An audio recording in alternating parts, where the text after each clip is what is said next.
Olá, que bom encontrar vocês aqui em mais essa conversa da série Resistência Substantivo Feminino, que vem conversando com mulheres militantes sobre suas histórias de enfrentamento durante a ditadura militar brasileira e, através de relatos pessoais, nos mostrando a importância de conhecer um pouco dessa história, né? Hoje a gente vai conversar com Cecília Coimbra, psicóloga, ex-presa política, uma das fundadoras do Grupo Tortura Nunca Mais do Rio de Janeiro e ainda da atual diretoria do GTNM-RJ. Para essa conversa, convidamos o Luiz Arnaldo Campos, que é cineasta, ex-preso político também, o Vladimir Santa Fé, que é professor de filosofia e também cineasta, e Pedro Guilherme, que é professor de sociologia. Eles vão se apresentar melhor para a gente, e depois a Cecília também se apresenta e começa a história, o início de seu engajamento político, antes ainda do golpe de 1964. Boa noite, Luiz.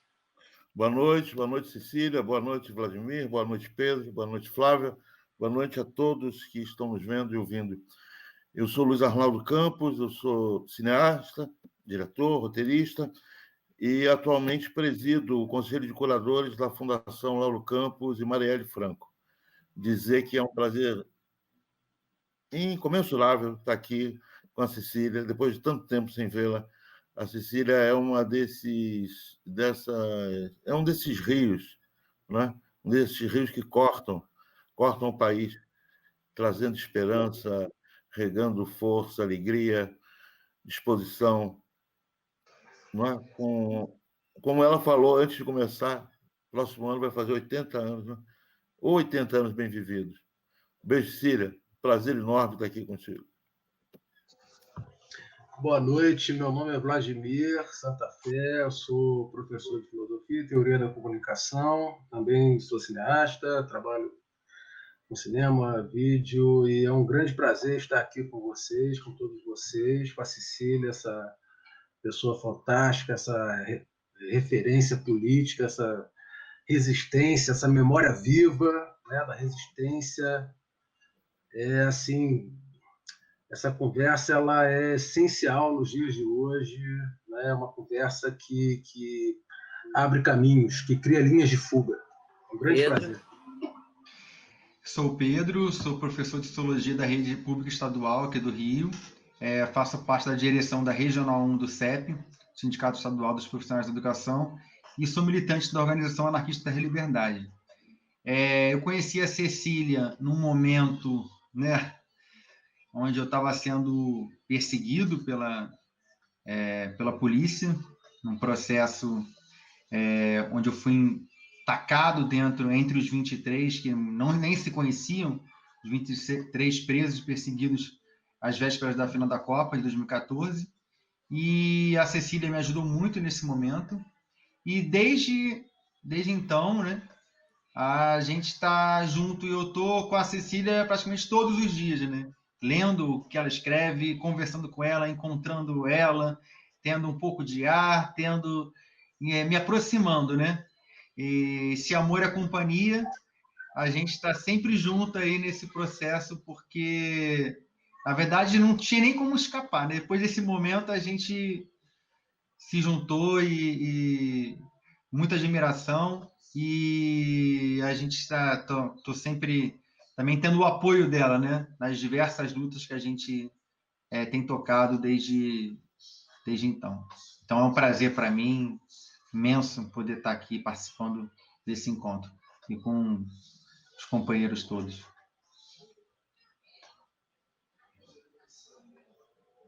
Cecília. Opa! Cecília? Peraí. Em algum momento, o microfone da Cecília está... Cecília, seu microfone está desligado aí na tela. Pronto. Obrigada, Flávia, obrigada a todos aí. Eu estou muito feliz de estar aqui, até pelos 3 queridos companheiros que estão aqui. Luiz Arnaldo, que eu conheço há muitos e muitos anos, que tivemos juntos não só em alguns eventos do CBA, como também no Tortura Nunca Mais. Você talvez não saiba, mas você foi fundamental naquele período em que nós estávamos acusando os médicos legistas, que a gente até conseguiu caçar alguns deles, né? Aqueles responsáveis pelos óbitos falsos dos companheiros assassinados sob tortura, e você foi uma pessoa importante no sentido de aglutinar os companheiros que foram presos com você, na tua época, pelo MEP, né? E denunciar aquele médico que foi, entre aspas, assistir vocês lá no DOPS, né? Assim, um prazer estar te revendo, que a gente não se vê há muito tempo, né? Te acompanho por alguns filmes. O Vladimir, que é amigo novo, pelos filmes que você faz, sabe? E achei que seria conversando, né? E o Pedro, que é o meu querido amigo aí, que eu me emociono com as coisas que ele escreve, com a coragem, né, que ele enfrenta no cotidiano dele, produzindo outros modos de estar no mundo, né? Dando lições de vida na gente, né? Como professor, como educador, como pai, né? Como companheiro. Obrigada, Pedro, por você estar aqui também. Eu vim de uma família extremamente conservadora, né? Eu sempre fui vista como a ovelha negra da família, como dizia a Rita Lee num determinado momento. Eu venho de uma família conservadora politicamente e conservadora religiosamente. O meu pai era um português que defendia a ditadura de Salazar e que, antes de morrer, em 69, dizia que tortura não existia no Brasil, que isso era invenção de comunistas. E eu lembro que quando eu estava sendo torturada, em 70, um ano depois, eu dizia, será que meu pai acreditaria que existe tortura nesse país? E a minha mãe, muito religiosa, né? Mas uma religião extremamente terrorista, né? E eu comecei justamente a duvidar, minha primeira dúvida, né? Eu era a única menina entre 4, a mais velha entre 4 irmãos, né? 4 homens. E o meu primeiro questionamento foi pela religião, né? Não foi pela política, foi pela religião. Eu li muito, comecei a ler muito, li muita coisa, protestantismo, Calvino, Allan Kardec, li muita coisa. Né? E quando eu entrei para o curso de História na Faculdade Nacional de Filosofia, a chamada FENEFI, né? Da Universidade do Brasil, que hoje é o IFIX, eu encontrei as respostas, né, para as minhas dúvidas no Partido Comunista Brasileiro, no PCB. Eu logo ingressei no Partido Comunista, no meu primeiro ano de História, e eu tinha uma coisa que mais tarde eu vinha a perceber que eu tinha uma visão meio spinozana. Deus era uma coisa que estava na natureza, estava em nós e na natureza. E a partir disso, com a minha militância política no PCB, né, eu fui começando eu sempre quis ser, eu quando pequena queria ser médica para trabalhar com os refugiados, trabalhar com os tribos indígenas. Eu sempre tive uma coisa muito humanista, né? E dentro do partido eu politizei isso, né? Isso foi uma forma de politizar a minha atuação como militante. E eu entrei para o partido em 1961 e saí em 1966, por discordar de uma série de direções que o partido vinha tomando pós-golpe de 64. Né? Eu estava fazendo pré-vestibular na universidade, já estava na universidade, aliás, quando houve a renúncia de Jânio Quadros, vivi aquela crise toda e trabalhei naquele período, em 61, 62, com Paulo Freire. Eu participei, tive o orgulho de conhecer Paulo Freire e de trabalhar no Programa Nacional de Alfabetização. Eu, uma burguesinha saída do subúrbio do Meier, extremamente ainda convicta de uma série de coisas, né? Eu, quando tive contato com os moradores de São João de Meriti, onde nós formamos um círculo de cultura, né?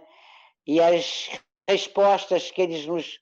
os diálogos que a gente tinha com eles, os debates, assim, foi um aprendizado incrível, né? Assim, de me emocionar mesmo, de um senhor, né? Que a primeira palavra que a gente usava para alfabetizar era favela, e fazíamos um debate, né? E depois partimos para a composição das sílabas, né? Para a alfabetização. E no debate, que a gente priorizava esse debate, um senhor negro e disse: as favelas existem porque existe a miséria no campo, a gente vem do campo, aconteceu isso comigo, e a gente não tem onde morar, então vai para as favelas. Dizendo, gente, ele conseguiu fazer a ligação de êxodo rural com existência de favelas, coisa que eu lia nos livros, e ele me trouxe a experiência dele, né? Uma senhora, quando a gente estava, uma negra, quando a gente estava fazendo o levantamento socioeconômico dos alfabetizados, que iriam se alfabetizar, ela disse para mim: eu só tenho esses 2 braços que Deus me deu, eu não tenho mais nada, a não ser esses 2 braços para trabalhar. Então, foi uma experiência, não só pela presença do Paulo Freire, mas foi uma experiência, assim, extremamente potente na minha vida, né? Me transformou, e como tudo que eu vivia no partido, na universidade naquela época, nos congressos da Uni, né? Que a gente ia, e no dia do golpe, né? Eu tenho um artigo que eu escrevi 50 anos depois, onde a gente estava justamente terminando uma avaliação depois que eu fiz a alfabetização naquela turma em São João de Meriti, me botaram para formar novos alfabetizadores. E eu fui... nós estávamos fazendo o final de uma turma, criando uma outra no dia 31 de março. Quando nós soubemos que estava havendo... que as tropas do Mourão estavam vindo para o Rio. Nós fomos todos para a Uni, né? E lá na Uni, o pessoal entrou pela madrugada dentro, e o PCB e a CGT, na época, Central dos Trabalhadores, elas combinaram uma greve para dia 1º de abril, o que foi realmente lamentável, porque eu saí de casa na bolé de um caminhão para ir para a Faculdade Nacional de Filosofia e depois irmos para o CACO, porque o que dizia que nós iríamos resistir, a ordem do partido, a tarefa que foi baixada era: nós iríamos resistir, porque estaríamos recebendo armas do almirante Aragão, né? Um nacionalista do governo João Goulart. E foi nesse dia, 1º de abril, quando nós, um pouco antes de irmos para o CACO, onde tinham cerca de 300 estudantes, né? Um companheiro nosso levou a arma, tinha levado uma arma do pai, eu sei de quem, e a arma, nenhum de nós sabia mexer em arma, né? A arma caiu e disparou, e matou um companheiro nosso, que foi levado logo para o Souza Aguiar, que era ali perto do CACO, e morreu de hemorragia interna, o Antônio Carlos, que fazia filosofia, né?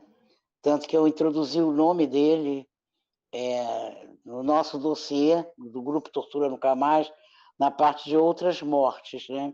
Porque foi uma coisa que a gente guardou quase como um segredo, né? Somente daqueles que estavam ali na filosofia naquela hora, e depois fomos para o CACO, e foi a primeira morte que nós assistimos. Quer dizer, mal sabíamos nós que iríamos assistir muitas outras mortes.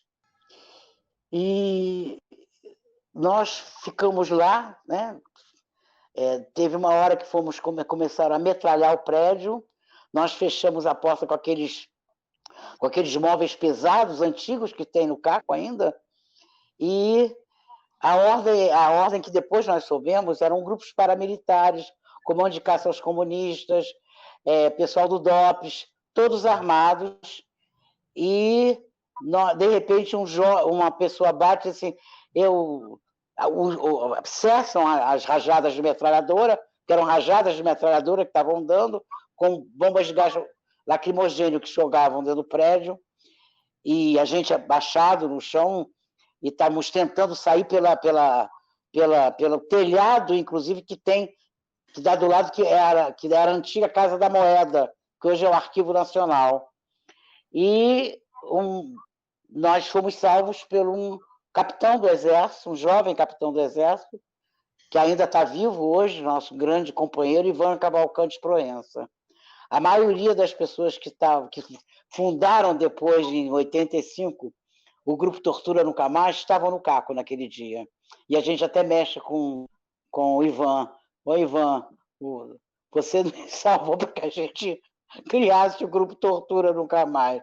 Obviamente que o Ivan, depois daquilo, foi preso imediatamente, caçado, né? Ficou preso alguns meses na ilha de Fernando de Noronha, né?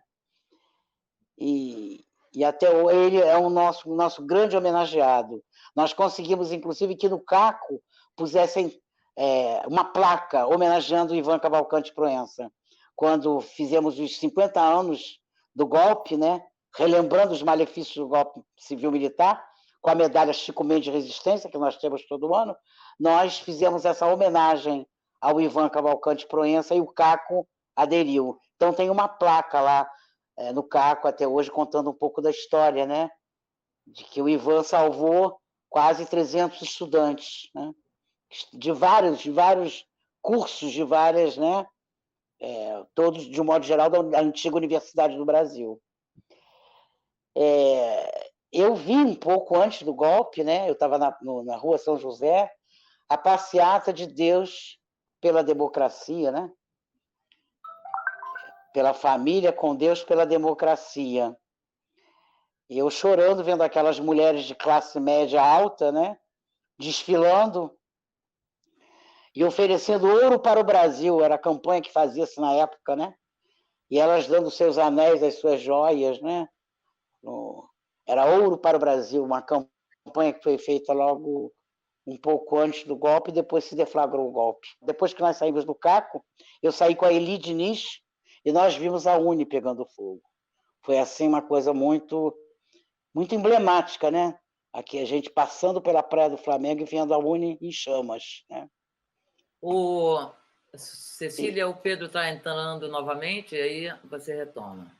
Bem-vindo, Pedro. No dia seguinte, a gente conseguiu contato com o partido e a ordem foi: sumam, vocês são muito queimados. E eu fui para a casa de um operário em Vila Isabel. Fiquei uma semana na casa de um operário e o contato esse feito pelo partido, que eu não sei quem é. Eu até hoje não descobri quem é. Era não sei, eu sei que era uma rua transversal ao Boulevard 28 de Setembro. E era assim, era uma família muito humilde, com muitas crianças, né? E eu brincava lá com as crianças naquele quintalzão. Era um quintal grande que eles tinham, mas é uma comida assim muito, muito, muito humilde, né? E eles dividiam comigo a comida, né? E o companheiro devia ser do partido, né? Óbvio, devia ser, não era. E eu nunca consegui agradecer essas pessoas. Nunca consegui identificar aonde era essa casa que eu fiquei, por questões de segurança, né? Eu sei que depois eu retorno à universidade, né? Aí respondo ao inquérito policial militar, respondi a 2 inquéritos policiais militares, eu respondi pelo Programa Nacional de Alfabetização, o IPM, e o IPM da base da filosofia, que é a base do Partido Comunista na filosofia, que, segundo um amigo meu que já morreu, que você conheceu, o Arnaldo, o Alcir Henrique da Costa, Claro. Alcir, que foi do PCBR, já falecido, preso, muito torturado em 70, 72. Ele disse: é a maior base do Partido Comunista na América Latina. Diziam que nós éramos a maior base universitária do Partido Comunista. E essas pessoas se tornaram inesquecíveis na minha vida. Eu até hoje, quando faço meus aniversários, tenho o grupo dos velhinhos, né, Pedro? Você que já foi meu aniversário, tem o grupo sempre dos velhinhos, são os meus amigos do Partido Comunista, que tomamos diferentes rumos. Óbvio que nenhum é bolsonarista. Alguns foram para a luta armada, outros, né, os sobreviventes da luta armada, alguns estão lá, né, outros foram para a clandestinidade, para o exílio, muitos para o exílio, né? E eu fiquei no Brasil. Eu queria me exilar, mas o meu marido à época não. Então nós respondemos a esses 2 inquéritos. O inquérito acabaram sendo arquivados, mas nós mantínhamos um contato. Em 66 eu saí do Partido Comunista.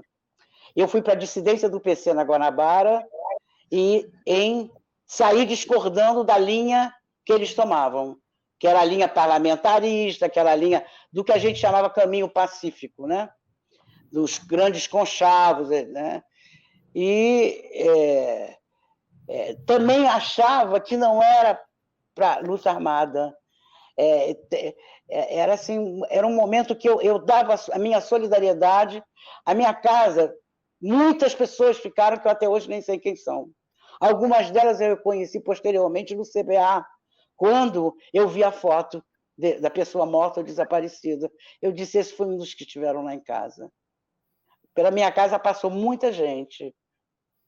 Mais tarde eu vim, até quando o grupo Tortura Nunca Mais ele surgiu, que eu vi uma foto da Sônia de Moraes Anjo Jones, a filha do Moraes e da Cleia, né? Eu disse: essa moça passou uma noite na minha casa. E eu não sabia quem era, né? A maioria, óbvio que a maioria eu não sabia quem era. E aí eu me aproximei um pouco do MR8. Tinha amigos muito próximos, por isso é que algumas pessoas dizem que eu sou do MR8, eu nunca fui do MR8, né? Eu sempre tive um carinho muito grande por algumas pessoas do 8, tenho até hoje um carinho muito grande, né? E tinha contato com eles, ajudava em termos de ficar com pessoas, eu não perguntava quem era. E, por acaso, eu acabei ficando com o Gabeira durante o sequestro do embaixador norte-americano, né? Um outro menino João Roberto Spigner, que depois morreu também, mais tarde morreu. Talvez o único que esteja vivo ainda que passou lá por casa foi o Gabeira. Aí o Franklin Martins também, né? Porque eu me ligava muito ao pessoal do 8 da área estudantil, né? E sei que houve uma denúncia anônima em 1970. Nós continuávamos guardando pessoas e recebendo pessoas, servindo de pombo-correio muitas vezes, né? Eu sabia que não era por ali, mas eu não sabia por onde era. Há pouco tempo, eu li uma poesia de alguns anos atrás. Eu não vou me lembrar, eu até já... É um português anterior a Fernando Pessoa. Ele tem uma poesia onde ele diz: dizem que eu devo ir por aí. Eu esqueci o nome dele, Cântico Negro. É um português, um poeta português. José Regis. Ele, Cântico Negro, eles dizem: me mandam ir por aqui, me mandam ir por ali. É belíssimo, o poema é lindo. Ele não sei por onde vou, mas sei que por ali eu não vou. Toda vez que eu ouço essa poesia, eu me lembro daquele período, né? Que eu sabia que tinham companheiros morrendo, sendo torturados. que não dava para não fazer nada. Já que eu estava aqui, eu tinha que fazer.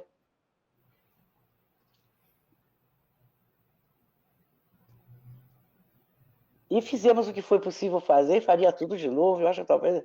Eu tinha uma grande culpa, né? Isso eu discutia muito com o Gabeira. Eu tinha uma grande culpa de não estar participando na frente, na linha de frente, né? Mas achava que não era por ali. Eu não sabia por onde era. Era essa coisa mesmo dessa poesia do José Régio, né? É muito forte para mim até hoje isso. A minha família sempre foi muito contra, né? No golpe, inclusive, a minha mãe pegou meus livros todos, jogava na linha do trem, na estação do Meia, tirava qualquer identificação e jogava. Quer dizer, para minha família, eu sempre fui uma pessoa muito estranha, né? A única mulher comunista, né? Mas é muito interessante que os meus irmãos, apesar de não terem militância política, nenhum deles tem, a gente é muito ligado. E eu, quando fui presa, né, chego até lá, todos eles foram presos, não tinham nada com isso. Né? Foi assim, foi terrível vê-los lá no DOI-CODE, né? Sem ter nenhuma militância, né? E um respeito que eles têm, né? Não houve assim acusações, né? Nenhum tipo de acusação, e o respeito que eles têm por mim e eu por eles, né? E um carinho muito grande. Hoje eu estava conversando com... Eu quero até dedicar essa minha entrevista hoje à minha cunhada que está indo. A Cristina Chassel.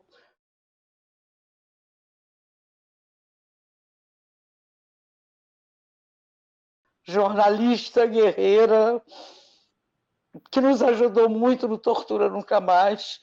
Escreveu um livro belíssimo sobre um desaparecido político chamado Carlos Alberto de Freitas, o Beto, companheiro do Sérgio Campos. Belíssimo livro que ela escreveu. Ela está indo com muita coragem, né? E eu quero me enaltecer ela e o marido dela, meu irmão caçula, do qual eu sou madrinha, que foi o único que não foi preso naquela época, tinha 14 anos. Todos os irmãos foram presos e ele ficou, né? E aos poucos ele foi querendo saber das coisas, né? Ele ficou junto com meu filho. Então, houve uma denúncia anônima, a gente acabou sendo preso.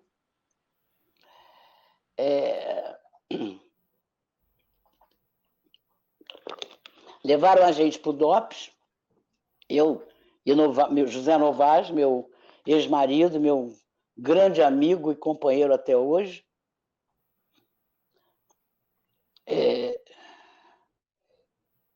E quando chegamos no DOPS, disseram, olha a denúncia anônima, pegamos 2 peixes graúdos, essa denúncia valeu a pena. Olha a ficha desses caras são do Partido Comunista, fizeram isso, responderam a não sei quantos processos, a não sei quantos inquéritos policiais militares. Naquela época tinha sido sequestrado o embaixador alemão, agosto de 1970, governo Médici, e não estava... não tinham sido as mesmas organizações que tinham sequestrado o norte-americano, né? Eram outras organizações. E eles prenderam a gente, fizeram uma vistoria na minha casa, levaram mais de 150 livros, Memórias de um Sargento de Milícias, toda a coleção dos poetas russos, toda a coleção dos escritores russos que nós tínhamos, obras completas do Pavlov, que a gente já estudava psicologia na época, eu tinha feito história, Novaes filosofia, e naquela época a gente era estudante de psicologia, em 70. Então, eles, no meio daquela livralhada toda, eles encontraram um documento, que a gente não sabia que estava lá, que era um documento sobre segurança, não tinha o nome da organização, sobre segurança relativa ao sequestro do embaixador norte-americano. Aí levaram a gente para o DOI-CODE. Quando nós ficamos 2 dias no DOPS, sendo interrogados ininterruptamente não sabe, negando, não sabemos que documento é esse, não sei. Nos levaram para o DOI-CODE em menos de 15 minutos. Eu uso isso como exemplo para mostrar como a organização dos DOI-CODES naquele momento, né, que foi a centralização de toda a repressão, né, como aquilo funcionou muito competentemente. Eu estava lá uns 15 a 20 minutos na minha cela, me levaram, tiraram toda a identificação, me levaram encapuçada, né, quando eu cheguei no DOI-CODE. Eu fui para uma cela, o Novaes foi para outra cela, né, não nos vimos mais, e apareceu o Amilcar Lobo, que eu fiz a denúncia, era um médico que fazia curso de formação de psicanalista, né, e ele aparece na minha cela com esparadrapo, né, aqui e perguntando se eu era cardíaco, tirando a minha pressão, que não sei o quê, se eu tinha alguma doença, não sei mais o quê. E logo depois eu fui para a tortura, né? Quando eu cheguei lá, eles já sabiam quais as organizações que tinham feito aquele documento. Tá o nível de competência dos caras, né? Aí eles identificaram, né? Esse documento é do pessoal da LN e do MR8. E tem a ver com o sequestro do embaixador. Você deve saber alguma coisa do sequestro do alemão. Que eles não sabiam que, né? Não tinha informação nenhuma naquele momento. Então, eles foram na casa de todos os meus irmãos. Meus irmãos todos foram presos, invadiram a casa, né, de 2 deles. Só ficou fora o custódio, né, que era o fotógrafo, que era menor de idade, dizendo assim. Só que eu, quando vi meus irmãos lá, eu perguntei à minha mãe, né, às vezes eles tiravam o capuz da gente, né, mas a maioria das vezes era capuz. Por vezes me tiravam o capuz e eu vi que estava minha cunhada lá com meu irmão. E ele disse: a sua mãe e seu filho e seu irmão menor foram entregues ao juizado de menores. E eu, durante muitos meses, acreditei nisso. A sua mãe, a guerrilheira, está aqui, presa. Maria Guerrilheira, minha mãe é Maria. Coitada, a minha mãe é uma criatura de uma doçura, carola, igrejeira, né? O grande problema dela era porque eu não acreditava em Deus, isso era a grande questão para ela, né? E ficamos lá até eles descobrirem que nós não éramos peixes graúdos, como eles diziam, né? Nós passamos por uma série de... conhecer o horror. Como dizia Alcir conseguia escrever sobre essas coisas, eu nunca consegui. Fiz o meu depoimento para a Comissão Nacional da Verdade, foi muito difícil fazer, mas eu fiz, porque eu acho que isso não é a Cecília que está falando, né? É uma das tantas pessoas que foram atingidas e que não podem mais falar hoje, né? Eu sempre coloquei, sempre falei isso. Não é uma coisa do eu, né, da Cecília, né? É uma coisa de toda mulher prisioneira política, de toda mulher que se opõe, né? A tortura era assim, de um machismo muito grande, porque a primeira coisa que te fazia era te colocar nua, né? Era uma forma de te fragilizar enquanto mulher. E dizer ao seu marido, aquele corno manso, né? Com quantos você já trepou, sua puta? Era assim que eles nos tratavam, né? Aquele corno manso já falou que isso. Eu digo, ele deve estar louco. Eu não sei disso, ele deve estar louco. O que eles tentavam, inclusive, eles chegavam para o Novaes e falavam também, né? Então eles tentavam jogar, quando normalmente eles prendiam casais, eles torturavam juntos. Eu vi o Novaes sendo torturado algumas vezes. Foi uma das coisas mais terríveis, né? Novaes, eu nunca ouvi o Novaes gritar. Novaes é uma pessoa sempre muito calma, tranquila. E os gritos de horror que o Novaes, né? Eu na sala do lado, sendo interrogado e vendo pela janelinha ele sendo torturado, né? Com choques elétricos, totalmente nu também. Então, eu acho que falar disso, eu acho que é falar, né, não como uma vítima. Eu não sou vítima de nada, eu não me considero vítima, eu me considero uma sobrevivente, e é você, com essa tua dor, com esse teu sofrimento, que isso não sai, está marcado na nossa carne, né? Aquelas noites, aquela simulação de fuzilamento, como fizeram comigo, né? Botar aquele filhote de jacaré em cima, né, do meu corpo nu. Isso a gente não esquece. Mas que a gente use isso como instrumento de luta. É transformar, como as mães aí falam tanto, né? Transformar o luto em luta. É transformar essa dor, né, num instrumento de luta. Né?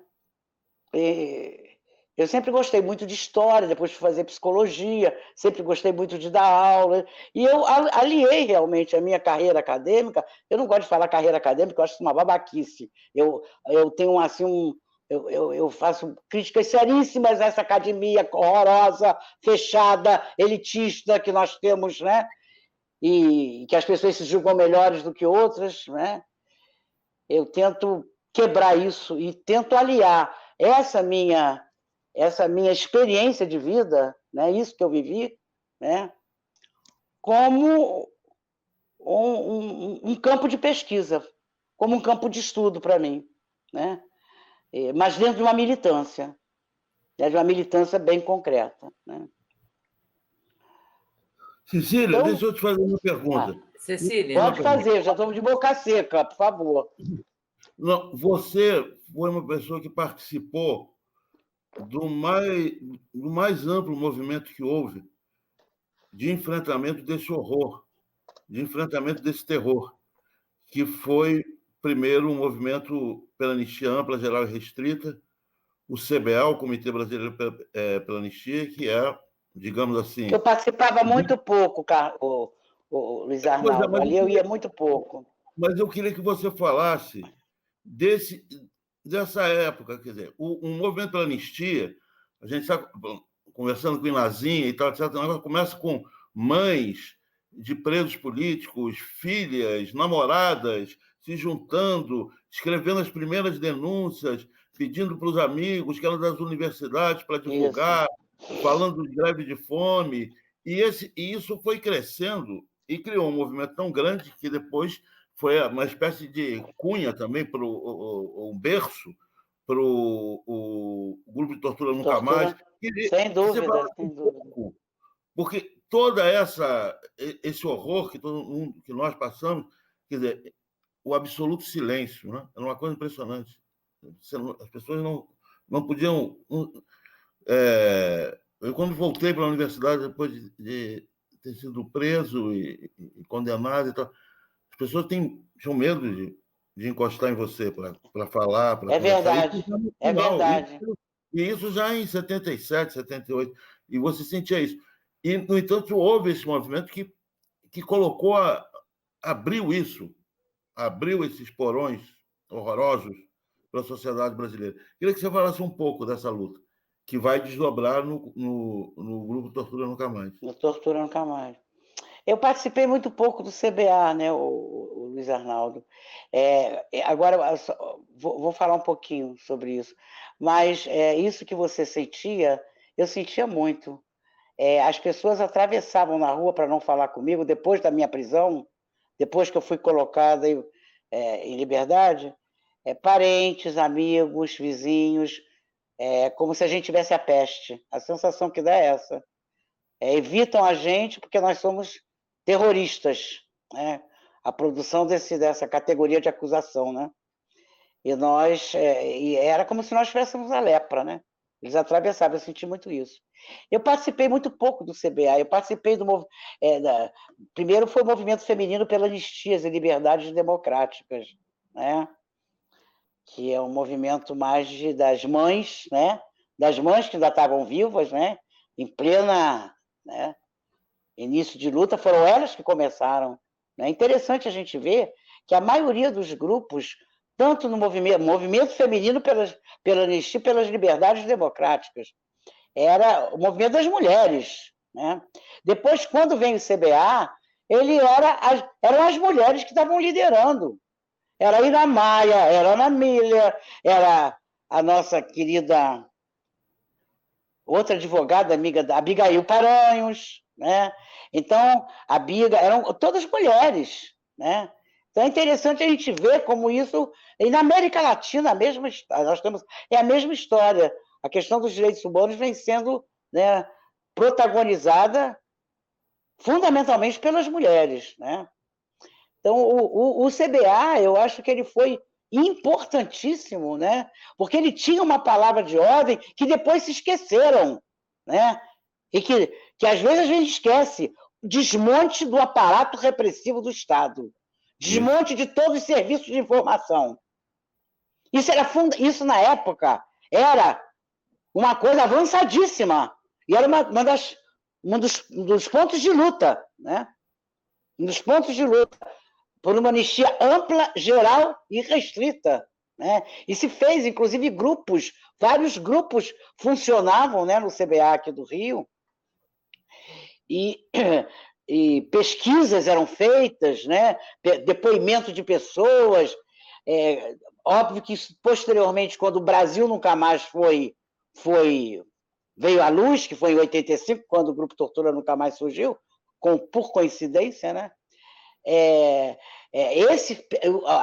As pesquisas que o CBA fez, as várias pessoas que participaram do CBA, pegando depoimentos de ex-presos políticos, né? Tem um livrinho que foi feito pelo CBA do Rio Grande do Sul, que é o primeiro grande dossiê que a gente tem, que é do CBA do Rio Grande do Sul, que é o chamado Livrinho Vermelho, é um livrinho que levanta os primeiros casos de mortos desaparecidos. Então, a luta do CBA, quer dizer, foi uma luta importantíssima, historicamente falando, e pouco se fala disso. É uma coisa que eu acho que não, eu que sou ligada à produção mais assim acadêmica, eu não conheço, a não ser a tese de doutorado da Heloísa Greco, a Bisoca, que é filha da Helena Greco, que já morreu, que ela fez uma tese de doutorado sobre anistia belíssima, pegando esses movimentos. Eu acho que é a única coisa escrita que tem. Poucos se debruçaram sobre essa história do CBA, da importância da tua pergunta. Embora eu tenha participado pouco, né, ia a poucas reuniões, ia a mais alguns eventos, né, mas o trabalho do CBA foi fundamental.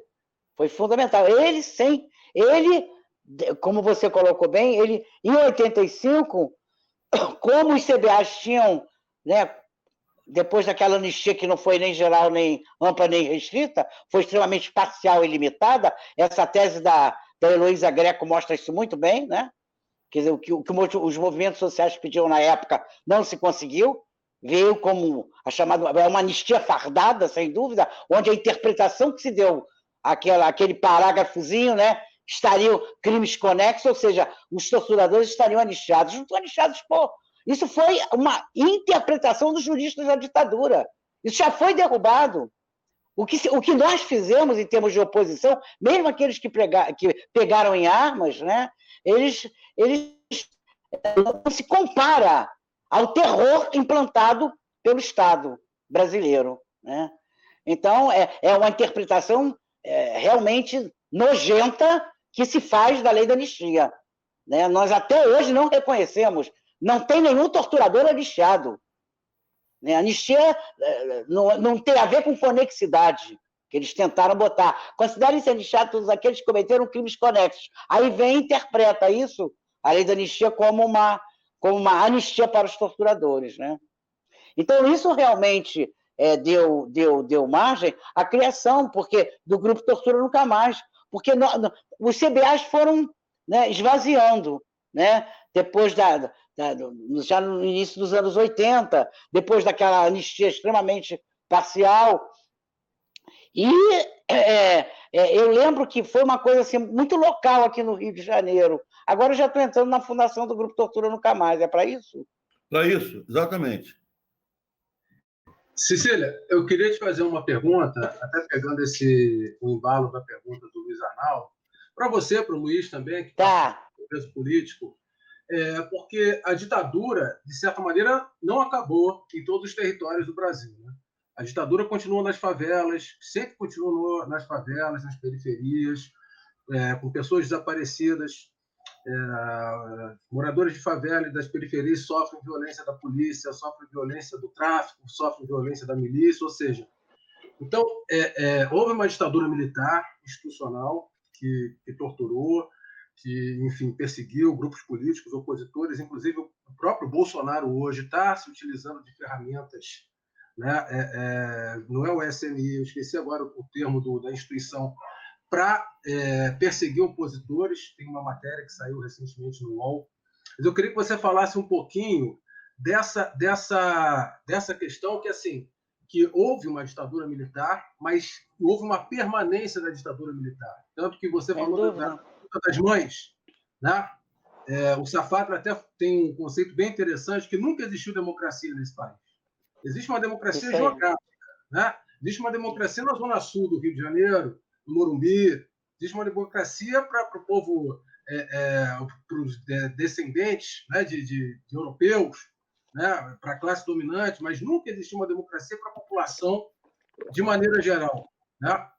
Então, eu queria que você falasse um pouquinho dessa questão da luta por verdade, justiça e memória, também a partir de movimentos como o movimento das mães contra a violência, né, da rede contra a violência, né, que inclusive eu e o Pedro já participamos próximos, né, como militantes. Na época a gente militava na FLP, Frente de Luta Popular. Eu queria que você falasse um pouquinho sobre essa questão. É uma coisa que nós sempre questionamos, o grupo aqui do Rio, né, é que aquela ditadura que nós sofremos, a ditadura continua em outros, com outros. A gente sempre, alguns artigos que eu escrevia, e o nosso jornalzinho, quando tinha jornal na época, a gente colocava muito essa questão, né, de que a continuidade da ditadura. Tem até um livro organizado pelo Vladimir Safatli, o que restou da ditadura. Tem alguns artigos interessantíssimos, né? Onde ele, justamente a criação, por exemplo, dos autos de resistência, né? Isso aí foi inventado antes da ditadura. Tem um livro belíssimo de um desembargador, nosso grande amigo, Sérgio Verani, chama-se Assassinatos em Nome da Lei. Esse livro, o Sérgio Verani vai mostrando como é que se cria o auto de resistência. O primeiro auto de resistência foi criado em 62, antes do golpe, e foi feito pelo Mariel Mariscot e pelos Sérgio Fleury. É uma lei que foi assinada dizendo que você pode, em defesa própria, não sei o que, não é considerado crime, não sei o que, o chamado auto de resistência. Isso aí foi utilizado violentamente durante a ditadura e permanece cada vez mais. A questão do desaparecido é uma questão seríssima. Pouco essa figura esdrúxula, essa figura perversa, né, que a ditadura brasileira exportou, né, para os países latino-americanos e importou da Guerra da Argélia, né, é uma figura terrível. Isso nós temos hoje, né, nas periferias, nas favelas. Nós temos hoje um número altíssimo de desaparecidos. Não se sabe exatamente o número de desaparecidos. Isso aí, o aparato repressivo, que eu estava lembrando com o Luiz Arnaldo aqui, né? Ele não foi desmontado, ele foi todo maquiado e continua aí existindo. Gente, a gente está vendo agora, né, pessoas sendo Paulo Sérgio Pinheiro, liberais, Luiz Eduardo Soares, não sei mais quem, então, que são liberais, né, mas são antifascistas.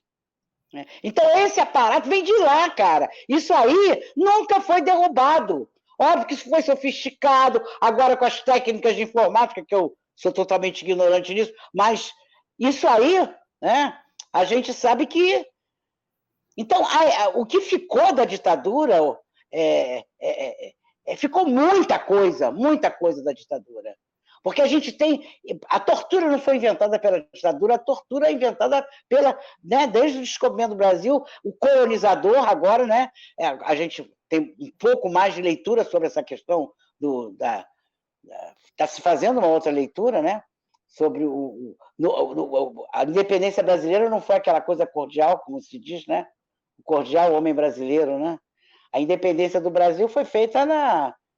E não é por acaso que o Duque de Caxias, que é o pacificador, chamado pacificador, é a comenda mais alta do Exército. A gente, quando queria identificar um torturador, a gente vê se na biografia dele ele ganhou a medalha do pacificador. Se ganhou, em que período ele ganhou? Isso aí, esse cara pode ter sido membro da repressão. Aquilo ali, Então, veja, a história do Brasil, que não é a história do homem cordial. A história do Brasil é a história de revoltas que não estão na história oficial do Brasil. A gente que estuda um pouquinho, eu estudei um pouquinho de história, a gente via isso. Tem revoltas populares que não estão aí. Né? Então, veja, uma das coisas que o Grupo Tortura Nunca Mais sempre quis fazer, sempre tentou fazer, e eu acho que a gente conseguiu um pouco, é juntar aquela luta que estava lá, que não estava lá, não, está aqui. Ela está aqui, no nosso cotidiano. Né? Esses aparatos que foram sofisticados lá, inventados pelo colonizador, né? Branco, hétero, tem que ser branco, macho, hétero. Esse é o modelo do homem ocidental. Né? Então, eles estão aqui no nosso cotidiano. Eu sempre dizia isso, quando eu contava, fazia algum depoimento da minha tortura, eu dizia assim, mas, gente, nesse momento, alguém que não tem visibilidade está sendo torturado nessa cidade. E a gente acha que, de repente, até é necessário. Alguém está sendo exterminado nessa cidade. Eu sempre falava isso nas minhas turmas, quando eu dava aula na UF, que o pessoal que eu ligava alguma coisa da ditadura. Aí eu vou trabalhar na universidade para poder ligar a minha militância com a minha atuação como professor, como o meu ofício, que eu gosto muito dessa palavra que a Betânia usa, o meu ofício de educador, né, que eu acho que é o ofício de vocês. Cecília, deixa eu te fazer uma pergunta. Na época que você retratou, que você falou tão bem, o CBA, início do Grupo de Tortura Nunca Mais, tinha uma coisa seguinte, a ditadura negava a tortura. Não sim. Primeiro negava que existisse presos políticos, depois negou que existisse tortura e tal. Aí, hoje, nós vivemos num país em que o presidente proclama a importância da tortura. É um negócio impressionante. Quer dizer, ao invés de haver uma caminhada cívica, a gente tinha a impressão que o país estava avançando, com críticas ao governo, ao Lula, a Dilma, não importa. Havia uma sensação de que estava se avançando, havia uma ampliação, um processo de ampliação de direitos na sociedade, e de ampliação bem grande, não só os direitos econômicos, mas também as questões entrando, o racismo, o feminismo, um conjunto de questões aparecendo. E aí hoje você tem um presidente que diz que a tortura é boa, que o assassinato político é uma profilaxia fundamental. Então você vê sendo defendido abertamente coisas que a ditadura de 64 não assumia. Tinha vergonha. Justamente. Você tem grupos na rua batendo no peito, dizendo eu quero mais que torture mais ainda. Você tem um governador que diz que tem que mirar na cabeça dos indivíduos. Então, outro dia eu vi um filme muito bacana sobre aqueles processos na Argentina dos filhos de guerrilheiros que foram mortos e criados pelos próprios repressores. E no final, tem aquela cena maravilhosa daquela cambada de canalhas fardados, sendo condenado. O senhor que é condenado, 50 anos, vai morrer cagando no cárcere, você tá entendendo? O outro. Então, eu me pergunto assim, até que ponto o fato de que no Brasil a gente não tenha promovido um acerto, quer dizer, um acerto de contas, mas ter promovido a justiça, permitiu isso. Porque na Argentina, os militares não estão tão empoderados assim para fazer o que está acontecendo aqui no Brasil. Não estão tão empoderados, porque houve uma cobrança, houve uma sociedade em cima, houve condenações, e aqui no Brasil não. É aquela coisa, vamos andar para frente sem olhar para trás. Olha, meu amigo, Vamos repetir os problemas.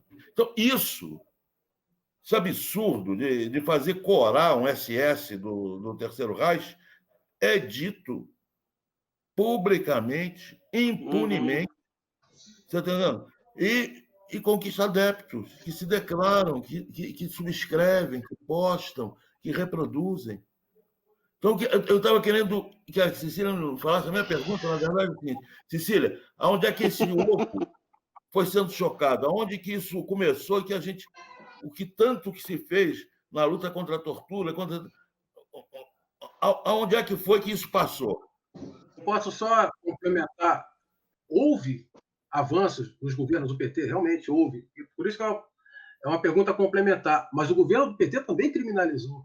Né? Também criminalizou movimentos sociais, também perseguiu pessoas que faziam oposição à esquerda, né, do governo, em defesa das empreiteiras, em defesa do capital financeiro, etc., etc.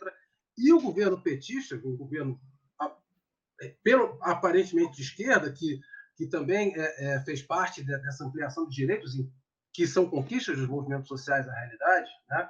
O governo ele só abre essa brecha, né? Mas o governo do PT ele teve a chance de punir esses torturadores, né? De trazer a verdade, a memória à tona, mas ele não fez. Por isso que a pergunta é complementar, né? Por que ele não fez? Né? Vou pegar o gancho do Vlad, só para juntar com você, Cecília.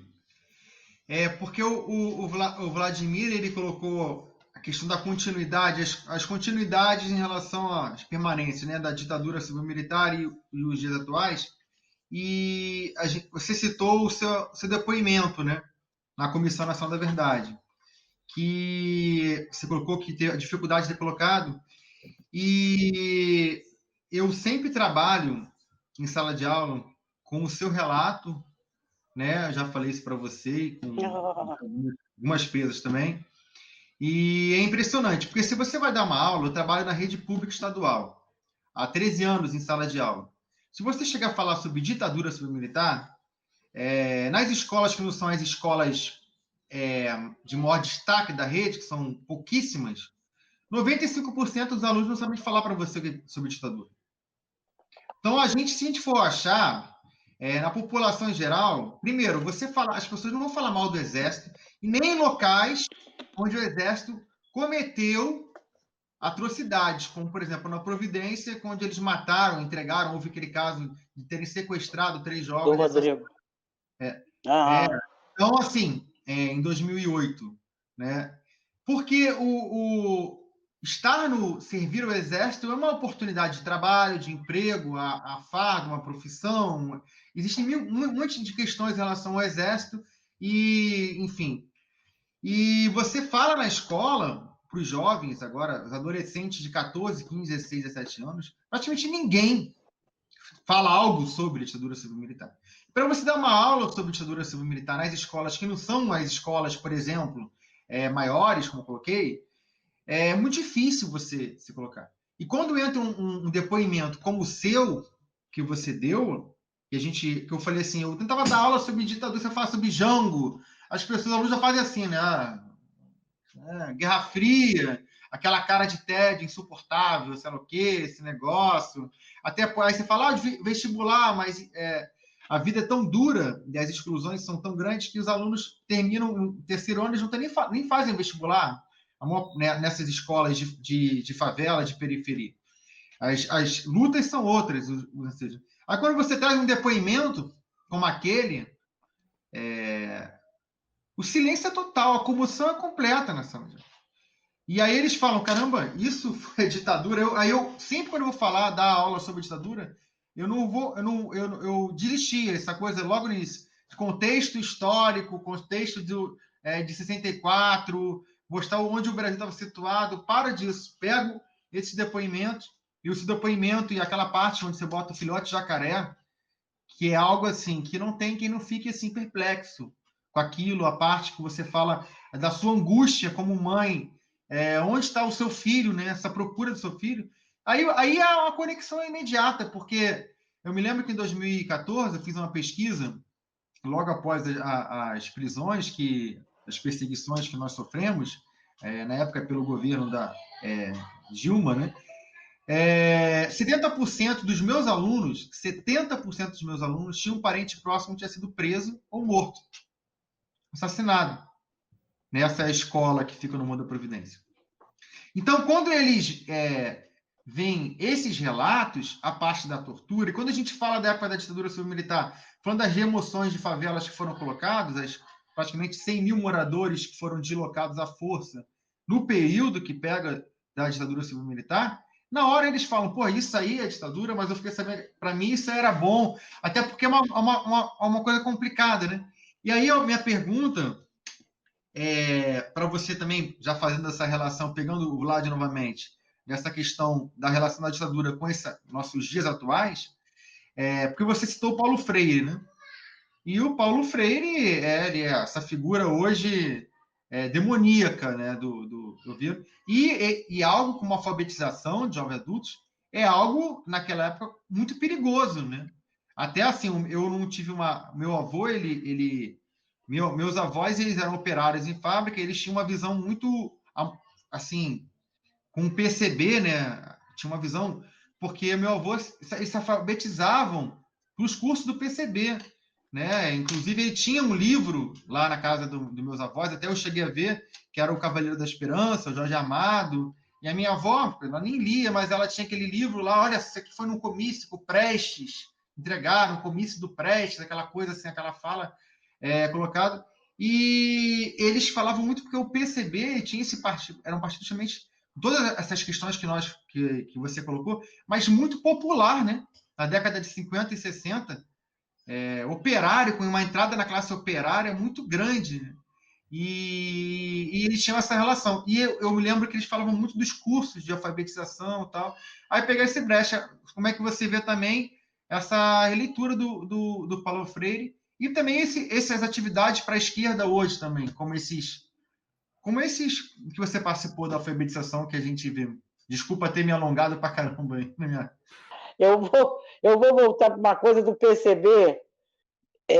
Uma das coisas que eu acho que eu não enfatizei, que eu acho que é muito importante, a coisa que eu aprendi no partido, com todas as críticas da hierarquia, do machismo, é a solidariedade. Isso é uma coisa que eu nunca vi em lugar nenhum. Nem no PT, porque eu fui fundadora do PT do Rio e saí dele. Depois eu entro na coisa do... essa coisa da solidariedade é muito forte. É muito forte para qualquer pessoa que esteja sofrendo com algum tipo de violência, né? Isso é uma coisa que me marcou profundamente. Por que a gente não faz o que a Argentina fez? Porque nós não fizemos os pactos que a Argentina fez. O Brasil fez certos pactos, eu escrevi sobre isso na época da Comissão Nacional da Verdade, porque nós fomos as únicas pessoas na época, o Grupo Tortura Nunca Mais, que levantava críticas à Comissão Nacional da Verdade. Não porque criticássemos o PT, depois eu chego até a isso. Criticávamos sim, mas criticávamos a passividade e os acordos que foram feitos, que vinham desde a lei da anistia. Eu acho que quando eu falei a questão da lei da anistia, tem até um artigo que a gente escreveu sobre isso, né? Que foi a Comissão Nacional da Verdade, veio como o que foi a Comissão do Possível. Só que nós continuamos querendo o impossível. Nós dizíamos isso na época, né? E analisávamos uma série de limitações. Os acordos que foram feitos e que são refeitos em 85 com a Nova República e que percorrem todos os partidos, todos os governos civis, né? Nós temos características onde militares ainda continuam ocupando cargos de confiança, principalmente nos estados.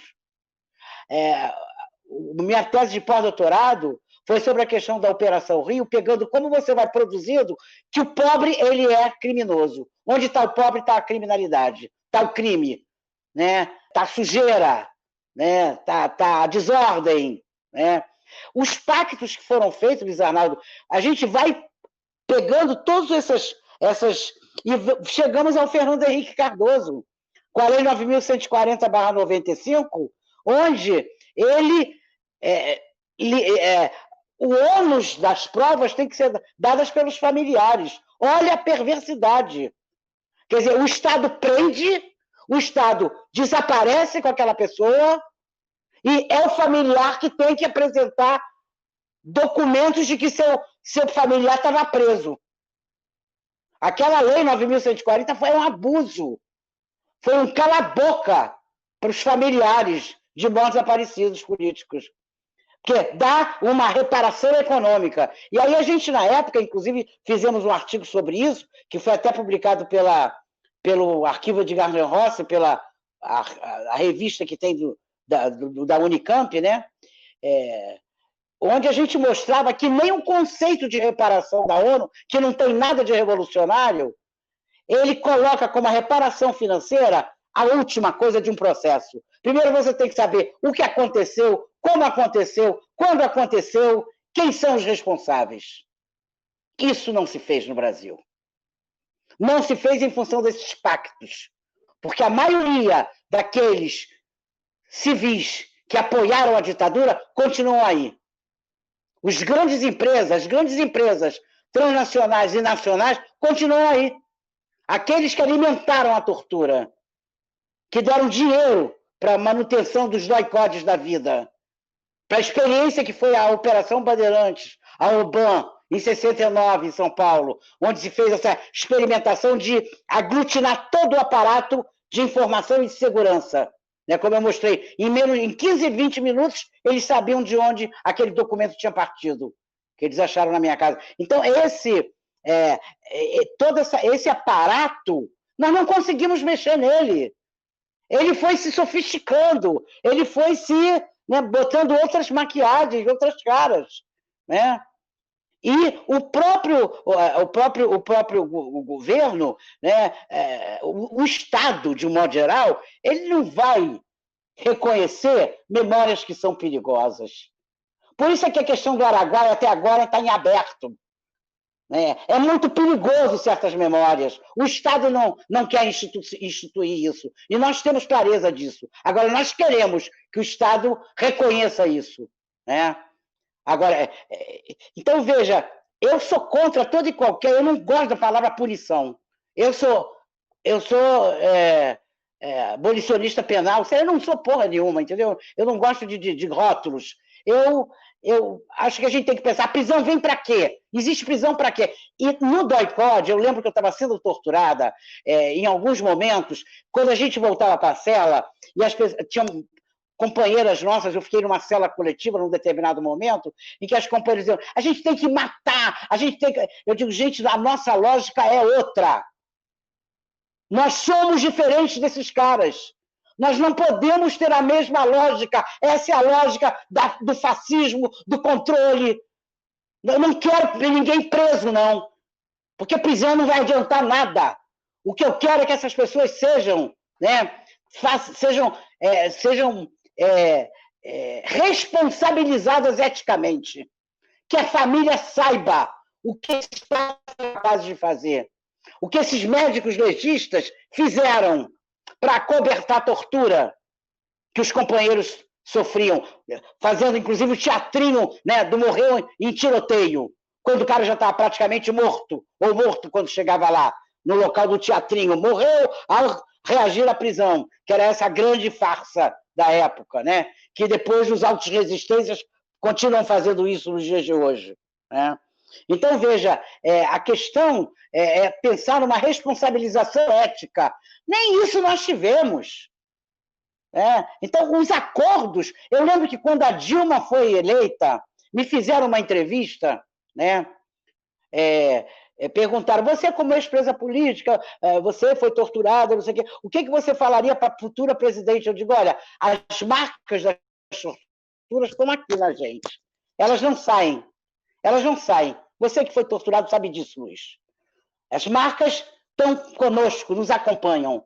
É transformá-las em instrumento de luta e eu espero que as marcas que estão lá no corpo da futura presidente possam falar mais alto que os acordos que serão feitos, ou que por acaso possam ser feitos. Infelizmente não falaram mais alto.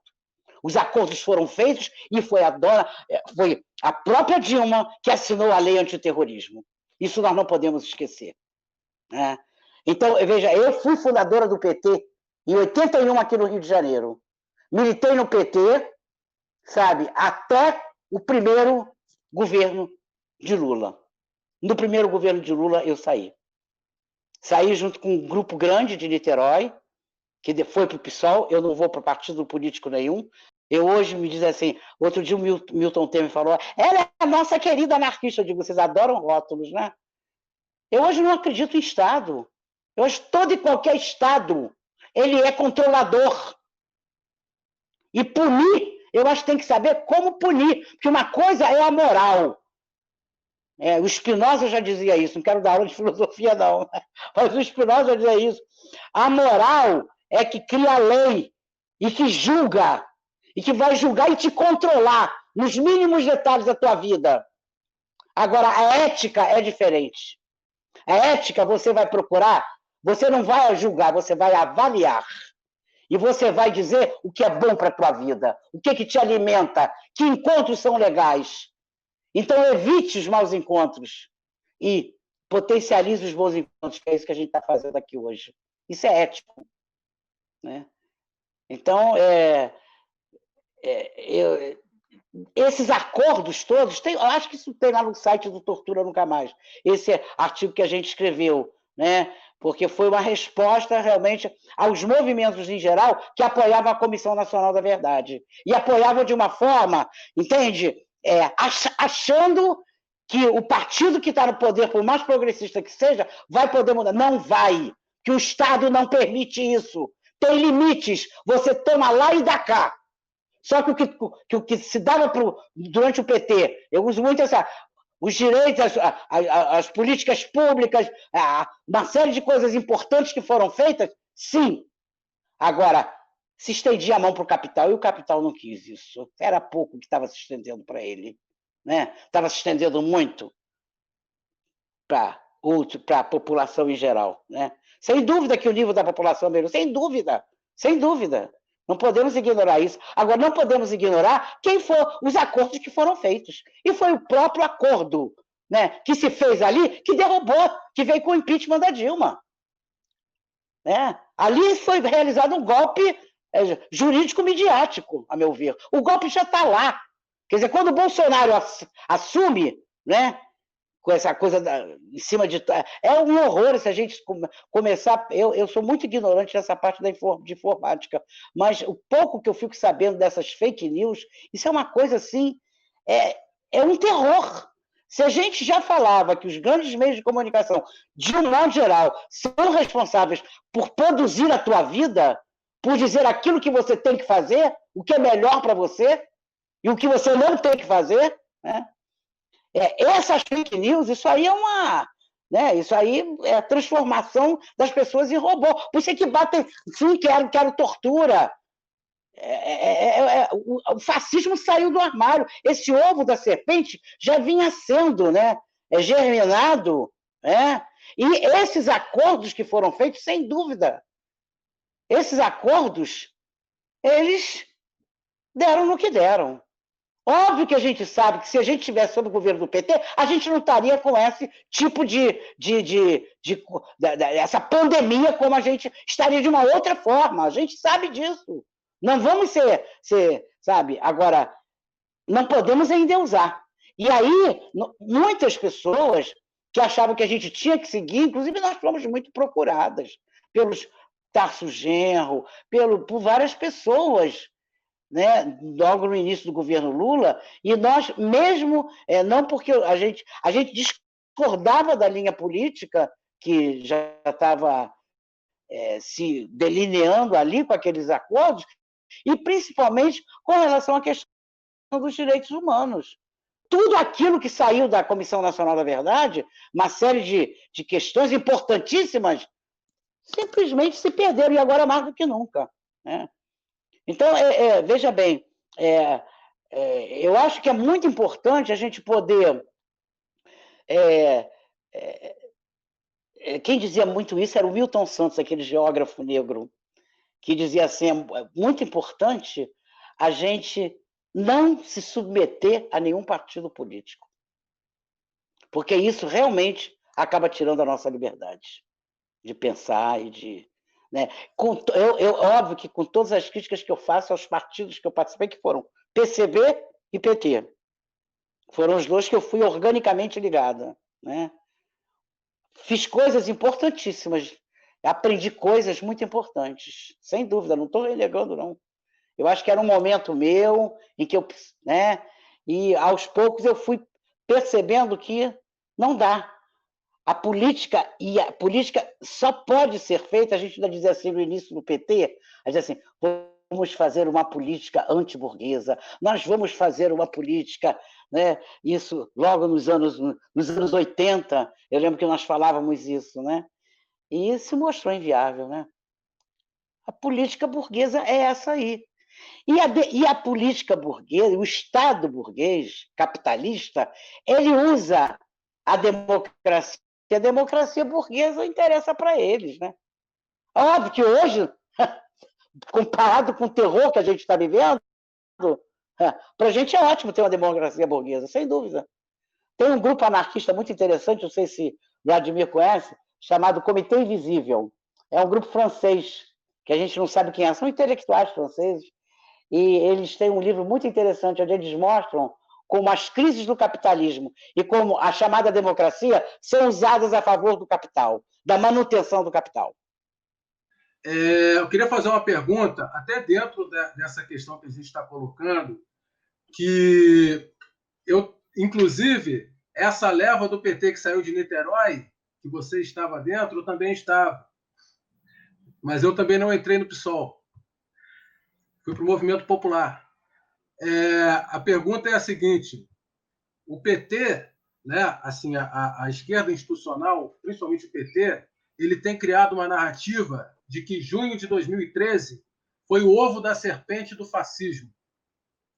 É óbvio que eu discordo dessa avaliação, né?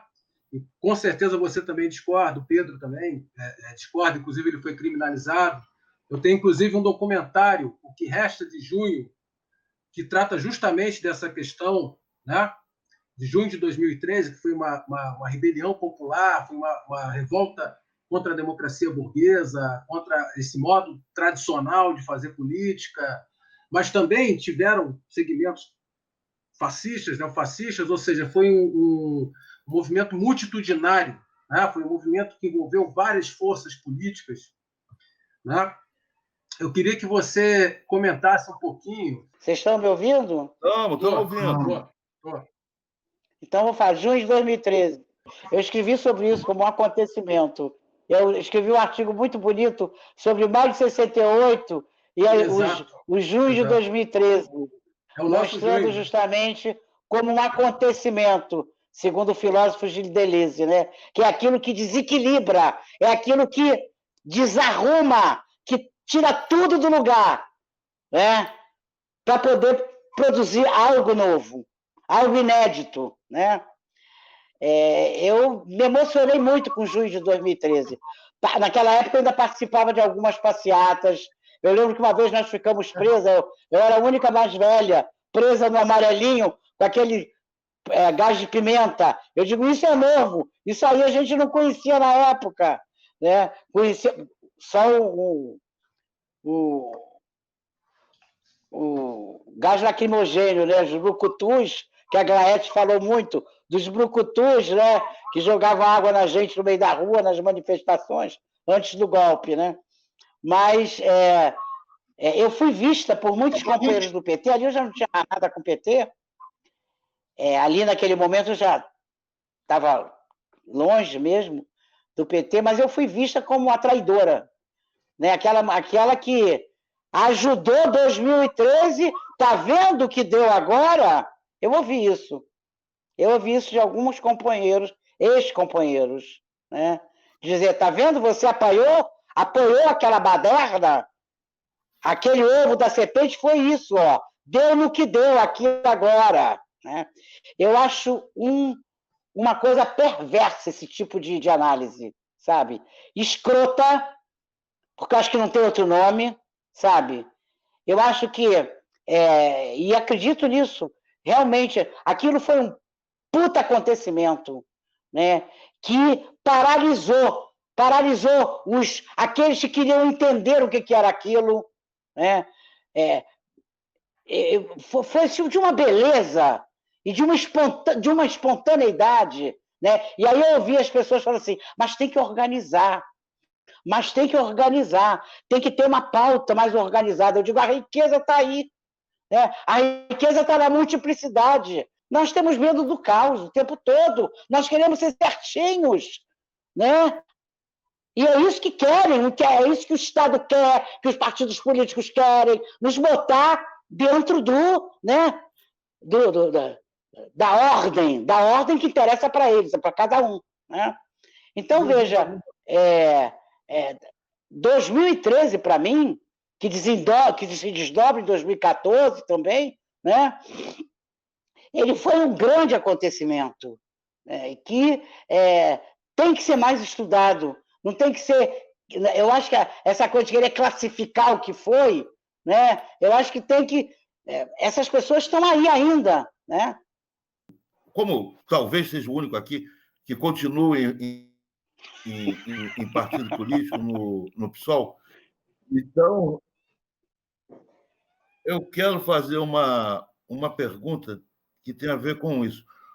A República no Brasil foi fruto de um golpe militar, né? O golpe militar com Deodoro e a República permaneceu, nos seus primeiros tempos, tutelada pelos militares, Deodoro, depois nós tivemos Floriano, depois um pequeno interregno de civis, Hermes da Fonseca, que inclusive vence o Rui Barbosa, que tinha a chamada campanha civilista, e nós vamos atravessando regimes um pouco mais democráticos, menos, e ditadura militar, e depois passe, fim da ditadura, governos civis.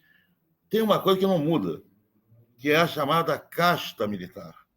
Um estamento que existe dentro do... Porque as pessoas estão falando, não, a polícia... O problema da polícia no Brasil é um problema militar, meus amigos. É o problema que as forças policiais são forças auxiliares do Exército Brasileiro. Então, portanto, elas estão ungidas de toda a impunidade e podem se comportar dentro de uma favela como se estivesse dentro de um território ocupado, porque eles se comportam como exército. Eles têm a formação. Eles têm a formação que o Exército Brasileiro foi aprender agora lá no Haiti. E não à toa que estão todos Isso aí. Esses caras que estão aí, esses helenos e tal, etc., foi tudo. E, lamentavelmente, o governo do PT que foi botar esses caras todos lá. Você entende? Para aprender a reprimir favela, para aprender a reprimir população em luta, a reprimir pobre e sustentar golpe, porque eles foram lá sustentar um golpe contra um presidente legitimamente eleito que tinha sido derrubado por um golpe, que era o Aristides e tal, etc.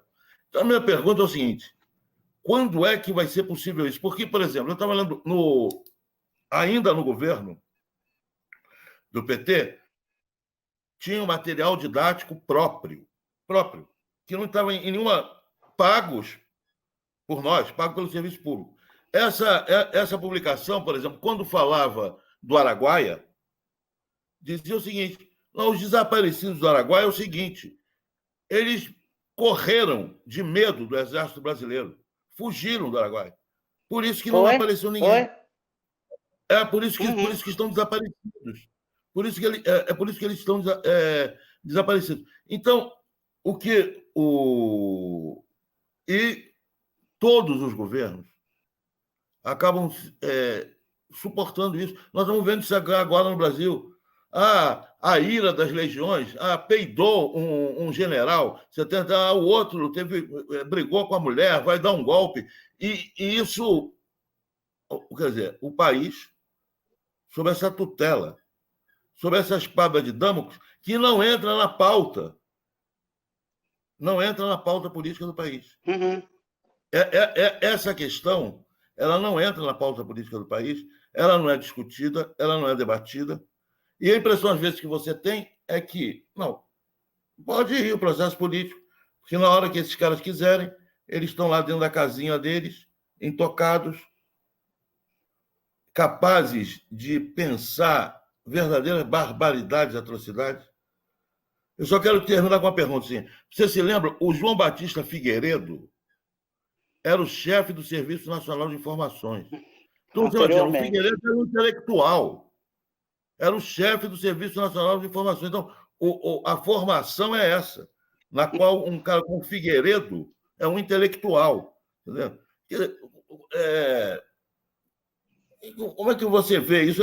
Eu vou dizer, isso é uma das coisas que mais, já também com mais de 60, que me deixa mais agoniado, a forma de como responder essa pergunta. Essa questão, até hoje, é um tabu.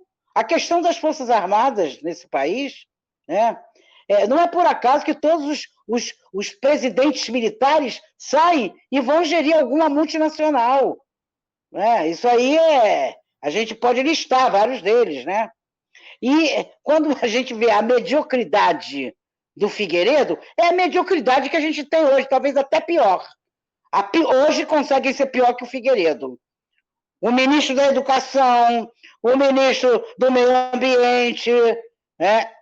O ex, né? O ex da Educação, e o atual também, entendeu? Que é a favor da palmatória. Então, veja, essas pessoas, eu acho que hoje, aquilo que você falou, a ditadura nunca aceitou, por exemplo, que a guerrilha do Araguaia tivesse acontecido. E a gente conseguiu comprovar que aconteceu. Né? Os familiares, né, dos desaparecidos do Araguaia. Hoje, o descaramento é muito maior. Porque antes, quando a gente... Todo o período do Grupo Tortura Nunca Mais, de 85 até hoje, né, nós denunciávamos os torturadores. Nós temos uma listagem de torturadores onde a gente pegava o Projeto Brasil Nunca Mais. O Projeto Brasil Nunca Mais, que é o livro Brasil Nunca Mais, ele surge em 85, por acaso. Era uma pesquisa que o arcebispo de São Paulo, o Dom Paulo Evaristo Arnes, fez na clandestinidade. Os advogados iam no STF, Superior Tribunal Militar, no STM, pegavam os processos para ter vista desses processos, com apoio do Conselho Mundial de Igrejas. Né? E aquilo tudo documentação, como dizia o Foucault, é documentação do próprio Estado. Em todos os processos, aí você vê os depoimentos que os companheiros deram nas auditorias militares, a gente vê as torturas, as mortes, né? E esse livro, para mim, é uma das radiografias melhores do que foi o período da ditadura. Né? Nós trabalhamos muito em cima dele, pegando a questão fazendo toda uma pesquisa sobre os torturadores. Né? A gente sempre denunciou torturador, né? Eles nunca botaram a cara para fora, nunca. Né? Eles nunca mostraram a sua cara. Né? Pela primeira vez a gente teve, né, esse infeliz que está aí como presidente, enaltecendo o Carlos Alberto Brilhante Ustra. Foi a primeira vez que a gente viu, no impeachment da Dilma, que a gente viu alguém publicamente dizer: é o meu herói, Carlos Alberto Brilhante Ustra. Você, como psicóloga, né, como é que você entende, como é que você consegue analisar esse microfascismo, né, que se tornou macro, que tomou conta das instituições? Porque sempre esse microfascismo, o fascismo no Brasil, uma sociedade neo-escravocrata como a nossa, um apartheid social, que só a antiga esquerda tradicional não conseguia enxergar, né, sempre existiu. Né? Sempre existiu. Mas agora esses fascistas eles tomaram conta do cenário político. Né? Mas como é que você avalia isso? Como é que você avalia essa mentalidade, essa intersubjetividade, né? Esse fascismo tomando conta do cenário? A gente trabalha muito com um conceito que vem de um psicanalista francês, militante das rádios livres, militante em 68, no Maio, o Félix Guattari. O Félix Guattari trabalhou muito com o Gilles Deleuze, mas o Félix Guattari, o Gilles Deleuze era um filósofo, o Félix Guattari era um militante, né? E ele usou um conceito que a gente gosta muito, chama-se processo de subjetivação, né? Ele diz: o capitalismo entendeu muito bem disso, a esquerda não entendeu ainda, né? Porque você, para produzir um produto novo, não sei o quê, né? Você primeiro produz a demanda dele. Você produz necessidade sobre ele. Você produz subjetividades.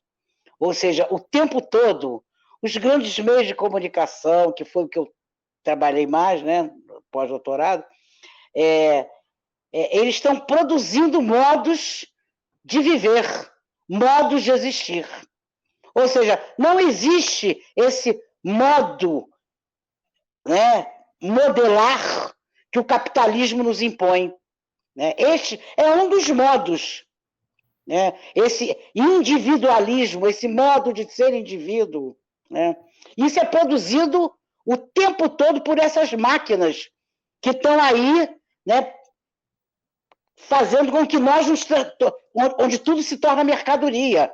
Né? Então, veja, esse processo de subjetivação, ele vem ao longo do tempo. Eu, quando fui fazer o meu pós-doutorado, eu fui pegar um acontecimento que ocorreu aqui no Rio de Janeiro, a chamada Operação Rio, que foi a primeira vez que o Exército interviu depois da ECO 92, foi a primeira vez. Agora se criou a Guarda Nacional, mas foi a primeira vez que as Forças Armadas fizeram alguma intervenção.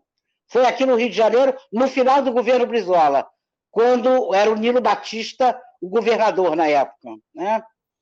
E em nome da guerra contra o narcotráfico. Né?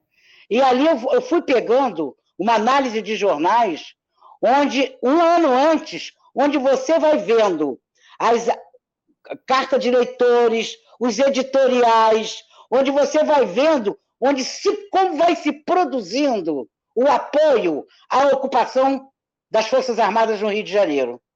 Né? E isso a gente não se dá conta num telejornal, né? As matérias como são colocadas, né? Como certas notícias são colocadas, uma vez antes, outra vez depois, como você tem toda uma lógica de emocionar o sujeito, a Globo é perita nisso, né? É como você vai produzindo modos de sentir, de agir, de pensar e de viver. E de perceber, né, as coisas. Né? Então, nesses processos de subjetivação, nós temos já algum tempo para cá, né? E 2013 tenta quebrar com isso. Né? 2013 vem como para mim, como um contra-ataque a esses processos de subjetivação que já estavam sendo produzidos de uma forma bastante já avassaladora, com o avanço dos evangélicos, por exemplo, com o avanço das milícias. Isso se liga hoje. Né? Esses processos de subjetivação, onde, para aquele que acredita no seu pastor, é a coisa do poder pastoral que o Foucault nos falava. Né? Cada pastor tomando conta do seu rebanho. Né? E não, isso é um processo de subjetivação fortíssimo, principalmente entre a pobreza. Quer dizer, agora, há aqueles que escapam, né, a esses processos hegemônicos de subjetivação. Né? Eu até coloco isso nesse meu trabalho sobre a produção das classes perigosas, mostrando como, né, os escapes estão aí, porque nenhum poder é total. Nenhum poder, né, ele se totaliza. A vida potente, ela sempre vaza. Ela sempre vaza. Daí a rebeldia, né? Daí aqueles que não entram nesses modelitos. Né? Então, veja bem, esses processos que o Guattari chamou processos de singularização, eles estão presentes para e passo aos processos de subjetivação hegemônicos. São produções de subjetividades singulares, né? Que 2013 está claríssimo isso aí. Né? Então, veja, ao mesmo tempo, e é um embate de forças. Acho que a física quântica fala disso. Né? Nós somos energia o tempo todo. Eu agora, com essa passagem da Cristina, isso cada vez se torna muito forte. Não é questão de fé, não. É uma questão onde você percebe que a energia, né, as vibrações, nós somos energia e o mundo é energia. E essas energias estão em embate constante. Né? Em alguns momentos, forças mais conservadoras, é esse momento que a gente está vivendo. Forças fascistas dominam através de processos de subjetivação. Essas fake news, mais do que nunca, produzem subjetivações onde você, né, obedece ao seu pastor. Que o tal do... que tem o nome de Messias no meio, né? É o pastor, não é por acaso que vai se ligar o que tem de mais torpe neste país. Milícia e certos grupos evangélicos. É bom que a gente não fale dos evangélicos em geral, porque tem grupos evangélicos muito importantes que fogem a essa linha de doutrinação, de fundamentalismo, né? De tudo que é diferente tem que ser perseguido, né? Porque hoje não é só aquele que já de algum tempo isso, né? Não é mais do que nunca hoje, mas esses que são diferentes por questões de gênero, por questão de raça, por questões de modos de existência diferentes, esses são rotulados como perigosos. Não é só o opositor político, não. Esses também são opositores políticos, porque estão contra... Por isso é que eu digo, preso político, para mim, é todo preso.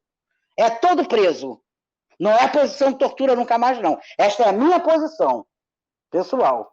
Para mim, todo preso é preso do Estado, e é preso político. Eu acho que a gente tem que pensar sobre isso, né?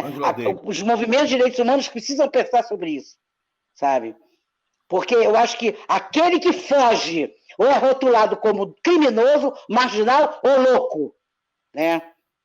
Eu até digo, eu trabalhei muito durante um período com um projeto que a gente chamava Pivetes, de provocação mesmo. Era uma sigla, Pivetes. Saíram 2 livros do Pivetes, né? Ligado ao Programa de Intervenção voltado às engrenagens e territórios de exclusão social, PIVETs, onde a gente mostrava que desde o primeiro Código de Menores, de 1927, se produziram 2 infâncias ali. Aquele que era a infância chamada do menor e a criança. Ao pobre, ao negro, aos ribeirinhos, menor. Era muito comum os jornais dizer assim, menor ataca a criança, menor ataca adolescente. O ECA, que fez 30 anos agora, o Estatuto da Criança e do Adolescente, que foi um movimento forte social, mas que eu acho que ainda tem muitas coisas do ECA para serem revistas e repensadas, né? O ECA tenta terminar com essa dicotomia dessas 2 infâncias desiguais, né? A questão do menor e da criança, né? Tanto que durante muitos anos eu participei, eu supervisionava para os últimos estudantes de psicologia lá na UF um estágio do Juizado da Infância e Juventude de Niterói, né? Mesmo lá, os funcionários do prédio chamavam aqui é o Juizado de Menores. Quer dizer, como isso estava e continua embutido para uma infância, né? Se você tem uma denominação, para outra você tem outra denominação. E, obviamente, não é só a denominação. É toda a prática que você vai ter com essas infâncias, né? A gente, nessa pesquisa que a gente fez durante quase 12 anos, que saíram esses 2 livros, a gente vai mostrando como o juizado vai produzindo nas mães pobres, né, a subjetividade de que elas são incapazes de criar seus filhos. E que produziu essa demanda. São os especialistas que vão falar sobre os seus filhos. Eles é que vão te dizer, e aí é psicólogo, assistente social, que vão te dizer o que é melhor para o seu filho. Óbvio que dentro de uma psicologia, que aí volto para a minha tese de doutorado, dentro de uma psicologia extremamente conservadora. Porque não é por acaso que a psicologia se desenvolve no período da ditadura civil-militar nesse país. É quando a gente vê o curso de formação de psicólogos se era comunicação, né, e psicologia e economia, muito forte naquele momento. E com baixa para os cursos de história, de geografia, filosofia foi retirada do currículo, sociologia também, como agora, né? Querem fazer de novo, ou já fizeram. Então, veja, a gente vai vendo como esses aparatos, essas instituições, elas são fascistas no seu modo de funcionamento. Aí volto para a coisa do que o Luiz Arnaldo estava dizendo. Esse fascismo, né, onde você vê o outro como diferente, onde as tribos indígenas, as nações indígenas não são consideradas como nações indígenas, e isso tem a ver com o governo do PT também, que a questão indígena no PT foi terrível. Foi terrível a questão das demarcações, que nunca aconteciam e não aconteceram. E agora a gente está vendo tribos, povos sendo dizimados pela Covid. Então, veja,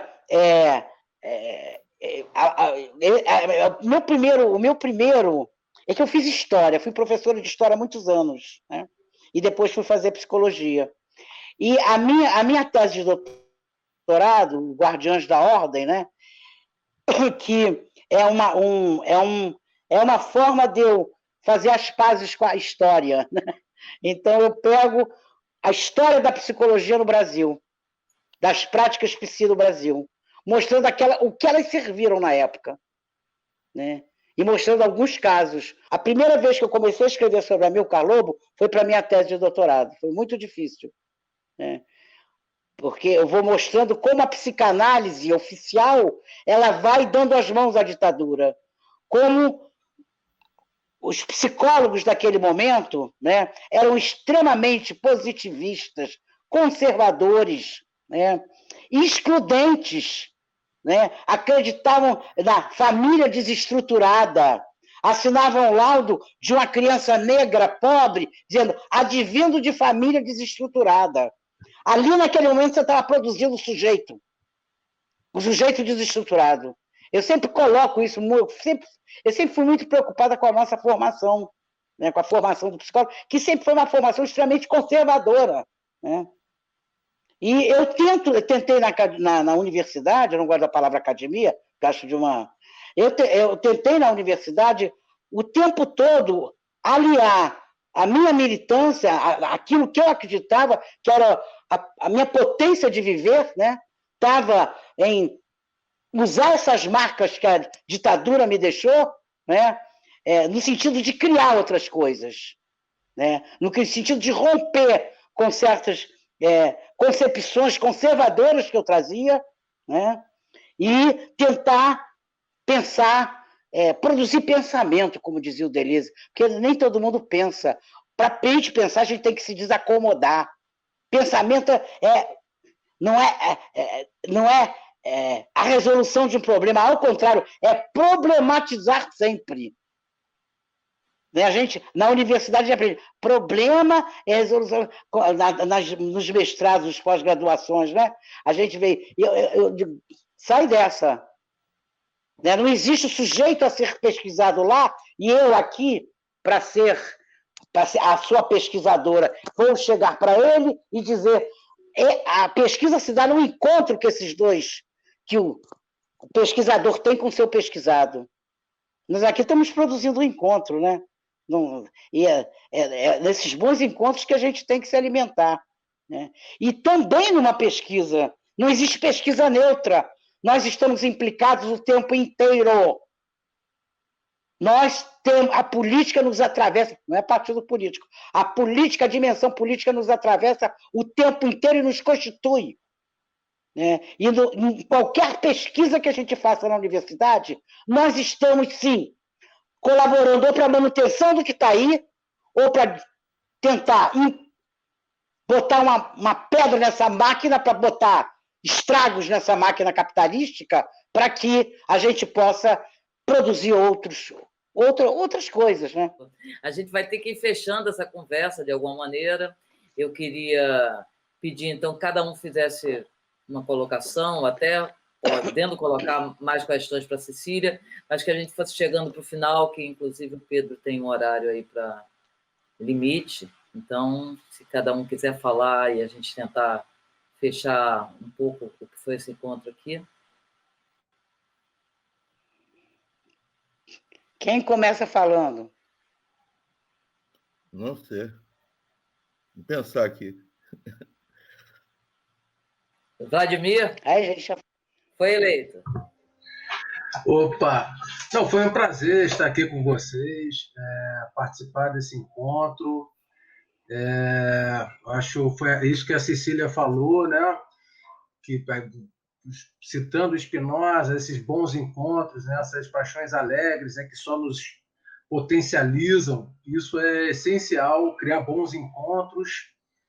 Já que a revolução, no momento, revolução socialista, eu continuo comunista, autonomista, mas continuo comunista, não é possível, a gente vai criando bons encontros, vai nos potencializando e, principalmente, criar uma forma de resistência, criação, né?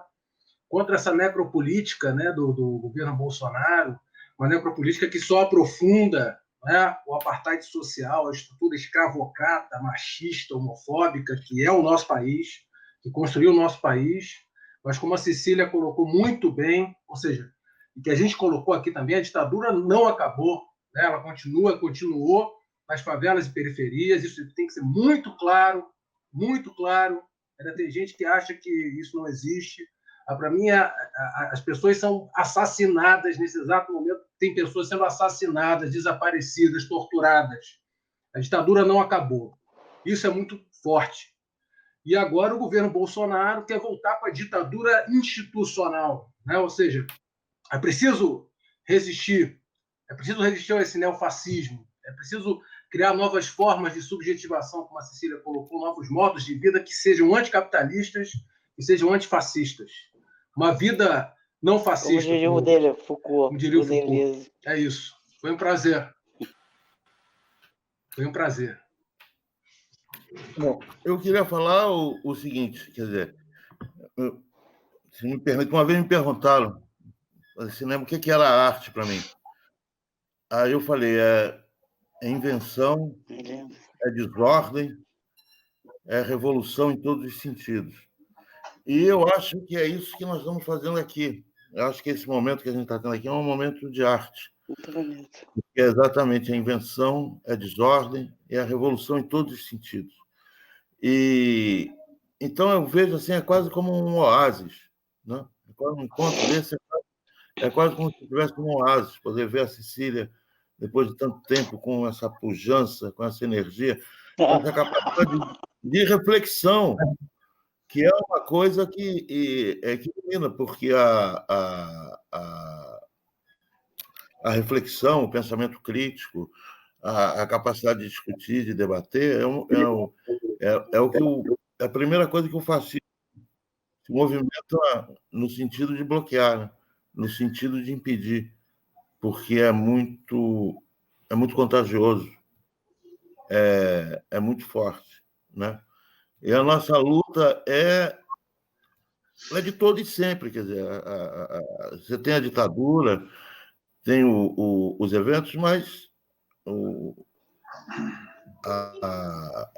a crueldade, a exploração, a opressão, elas estão colocadas com base num sistema, que é o sistema capitalista. Essa coisa que a gente está falando, me lembrei de um filme, a gente estava falando da repressão, me lembrei de um filme que ele chama de Sérgio, um cineasta paulista, chamado Sérgio Muniz. Esse filme que tem um provocante título, Você Daria um Presunto Legal. E esse filme ele vai mostrar como foram os grupos de extermínio da Rota de São Paulo, do Fleury, Esquadrão da Morte, que depois foram ser denunciados pelo Bicudo, e tal, como esses caras foram ser exatamente a reserva da OBAN. Foram eles que foram transferidos para os primeiros agrupamentos operativos da OBAN. Enfim, eram os policiais envolvidos com os crimes do Esquadrão da Morte em São Paulo. Quer dizer, a nossa luta, ela é isso que é bom, né? É que você se sentir parte de uma história que não tem começo, não vai ter fim, e dizer que eu te amo, Cecília Coimbra. Foi um prazer. Eu também te amo. Maravilhoso. E de reencontrar a Flávia e de encontrar esses dois novos camaradas. Foi muito bom. Eu adorei. Beijo. Vai, Pedrinho. Eu estou muito emocionado. Eu acho que a gente, nesse período de pandemia, a gente está ainda mais sensível, né? Esse isolamento e tal, e te ouvir e participar de homenagem para você, eu fico assim muito mexido mesmo. O olho já vai ficando assim, mas porque você sabe do meu amor que eu tenho por você. Não estamos aqui, como você coloca, né? Apesar de discordar de algumas coisas, sim, mas essa política na vida, né? A questão da subjetividade, do cotidiano, e essa dos encontros alegres, dos encontros potentes, né, da vida potente, a vida forte. Eu acho que quem se aproxima de você sente isso logo. É como você fala, né, um pouco de ar. A gente é outra coisa. E você tem essa energia, que está tanto nessa questão de você participar ativamente, que você não apoia, você participa da sua forma ativamente das lutas gerais, seja uma luta contra a violência do Estado, né, as relações macro, né, e como nessas relações micro, nessas relações pequenas, cotidianas, gigantes, né, mas num espaço menor, dessas relações que está entre amigos, com filhos, com netos, com os avós, nessas relações nossas do dia a dia, né? Que muitas vezes a gente na esquerda mesmo tratou como uma coisa ou pequeno burguês ou nada importante. Você está sempre trazendo isso, e quando a gente está às vezes assim um pouco triste, a gente vê você mandando aquele poema, um pouco de ar, aquela imagem, aquela fotografia bonita, né?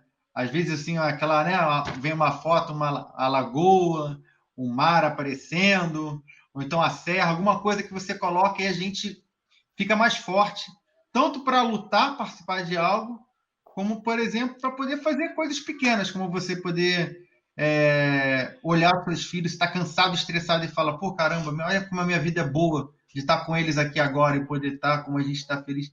Então, para a gente é isso. É eu falando, são minhas filhas, meus filhos, a minha companheira, todo mundo que te conhece vê que a gente não perde nada. Se a Cecília chamou, a gente vai voando, vai coisa, pega um cavalo, alguma coisa que tem que estar, porque é preciso e porque quem vai desperdiçar?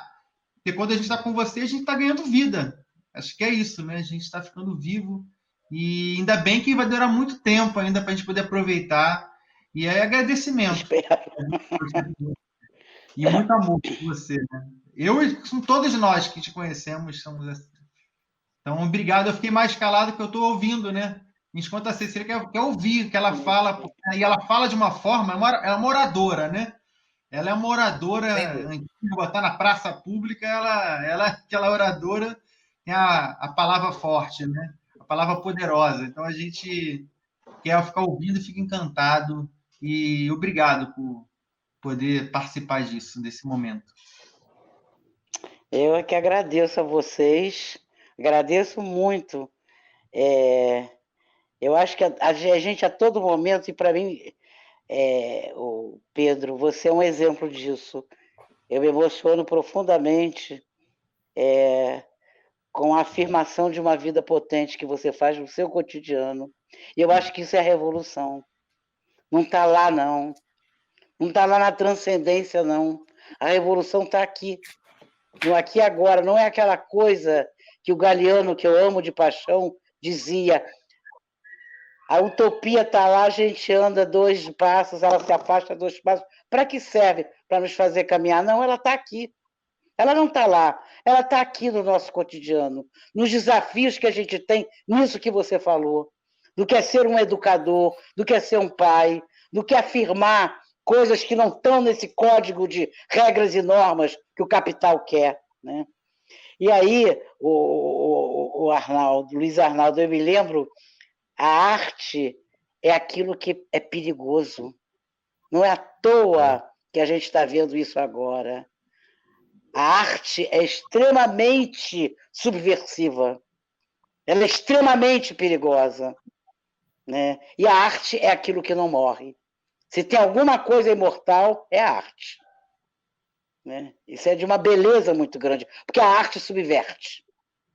Como também pode acomodar e fazer a manutenção do status quo, né? Então, e Vladimir é o filho da minha amiga, que eu estou querendo ser amiga também. Agradeço muito as tuas palavras, sei que a gente lê coisas em comum, né? E aí eu achei que seria importante a gente poder estar fazendo esse encontro. Agradeço muito a Flávia, né? E eu acho que a gente não tem que esperar lá, não. Temos que fazer aqui, no cotidiano da gente, né? O desafio está aí. Como produzir linhas de fuga? Elas estão aí. Nenhum poder é total nem indestrutível, né?